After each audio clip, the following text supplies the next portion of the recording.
Coordinator ma'am and all dear my friends. Today we will discuss about assisted living facilities.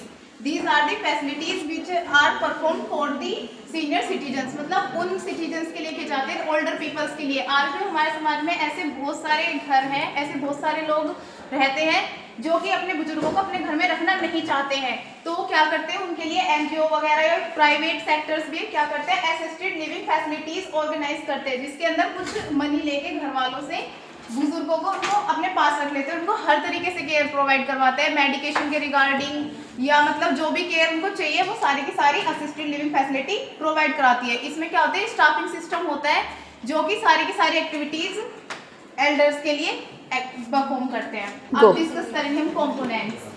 इसके components क्या क्या हैं.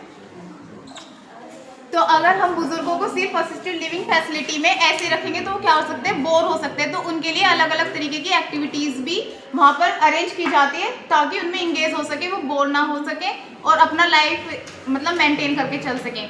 इसके बाद हम असिस्टेड लिविंग फैसिलिटी के कंपोनेंट्स के बारे में बात करेंगे. सबसे पहले इसका कंपोनेंट आता है इंगेजिंग रेजिडेंट इन एक्टिविटीज. तो जैसा मैंने बताया था कि एल्डर्स क्या है, वहाँ पर बोर ना हो इसलिए उनके लिए अलग अलग तरीके की व्यवस्था की जाती है ताकि उन एक्टिविटीज में वो इंगेज हो सके. तो सबसे पहले होता है इंगेजिंग रेजिडेंट इन एक्टिविटीज. कुछ एक्टिविटीज ऐसी वहाँ पर होती है जिनमें वो व्यस्त रह सके, जैसे सोशलाइजेशन.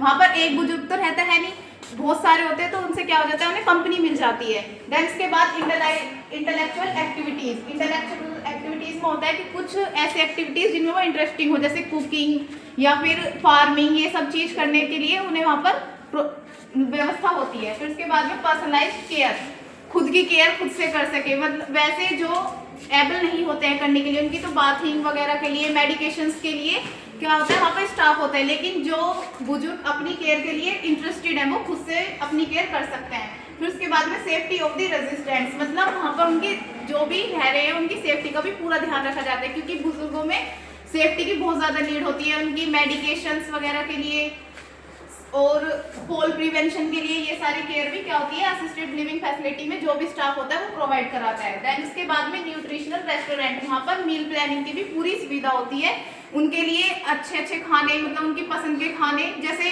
एक पीजी वगैरह में या फिर हॉस्टल वगैरह में होते हैं, ऐसे वहाँ पे एक मील चार्ट होता है. वहाँ पे खाने बनाने की भी व्यवस्था होती है पूरे तरीके से. उसमें जो बुजुर्ग है वो भी इंटरेस्टेड हो तो पार्टिसिपेट कर सकते हैं, नहीं तो वहाँ पे स्टाफ होता है बनाने के लिए. इसके बाद हम इसका कंक्लूजन देखेंगे. जैसे बताया था असिस्टेड लिविंग फैसिलिटीज क्या है, सीनियर सिटीजन्स के लिए. तो ये तो होता नहीं है कि जो घर वाले हैं वो हमेशा के लिए हो कि उनके बुजुर्ग बाहर ही रहे. उनको तब लगता है या समझ आती है कि हमें